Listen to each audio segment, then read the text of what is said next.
আজকে তৈরি করে দেখাচ্ছি দুধ পুলি পিঠা। এই পিঠাটা খেতে কিন্তু দারুণ টেস্টি। আপনারা অবশ্যই এই শীতে ট্রাই করে দেখবেন। ভীষণ মজা। বাসায় সবাই কিন্তু ভীষণ পছন্দ করবে। তো ১ম এই লাগবে নারিকেল। এখানে ১ কাপ নারিকেলের ভিতরে ১ কাপ দিয়ে দিয়েছি গুড়।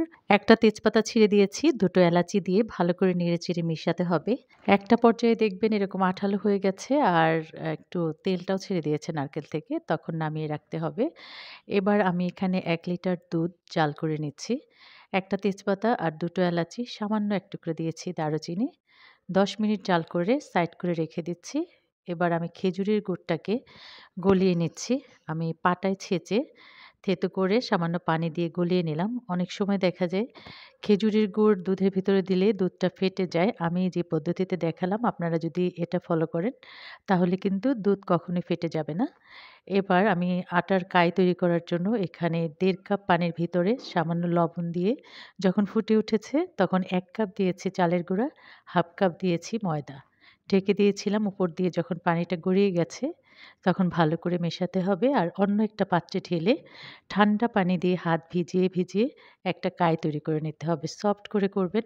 আটাটাকে একটু গোলাকৃতি করে নিয়েছি আর যেকোনো ধরনের পরিষ্কার কাপড় যেটাতে রং ওঠে না ভালো করে ভিজিয়ে চিপে এভাবে ঢেকে রাখবেন তাহলে কিন্তু কাইটা উপর থেকে শক্ত হবে না। তারপর সামান্য নিয়ে একটা বাটির মতো তৈরি করে ভিতরে পুর দিয়ে এভাবে মুখটাকে খুব ভালো করে বন্ধ করে দিতে হবে। আর একটা ডিজাইন তৈরি করার জন্য হাত দিয়ে চেপে বটে দিতে হবে। তাহলেই কিন্তু হয়ে যাবে।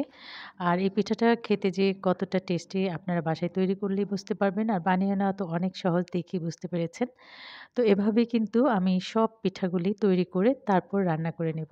আমি আপনাদেরকে আজকে পিঠাটা যে পদ্ধতিতে রান্না করে দেখাচ্ছি, মানে গুড় আর দুধটাকে আগে জাল করে ঠান্ডা করে গুড় আর দুধ মিক্স করে তারপরে আবার জাল করে নিতে হবে। তাহলে কিন্তু কখনোই দুধ ফেটে যাবে না। তো দেখুন আমার কিন্তু পিঠাগুলি তৈরি হয়ে গেছে। এখানে দুধটাও ঠান্ডা আছে, গুড়টাও ঠান্ডা আছে। ভালো করে মেশাতে হবে। এখনো কিন্তু আমি জাল ধরাইনি। আর এলাচি, দারুচিনি আর তেজপাতা যেটা দিয়েছিলাম সেটা আমি ফেলে দিয়েছি। যখন একদম দুধটা এভাবে ফুটে উঠবে তখন একে পিঠাগুলি দিয়ে দিতে হবে। আর দিয়েই সাথে নাড়াচাড়া করবেন না।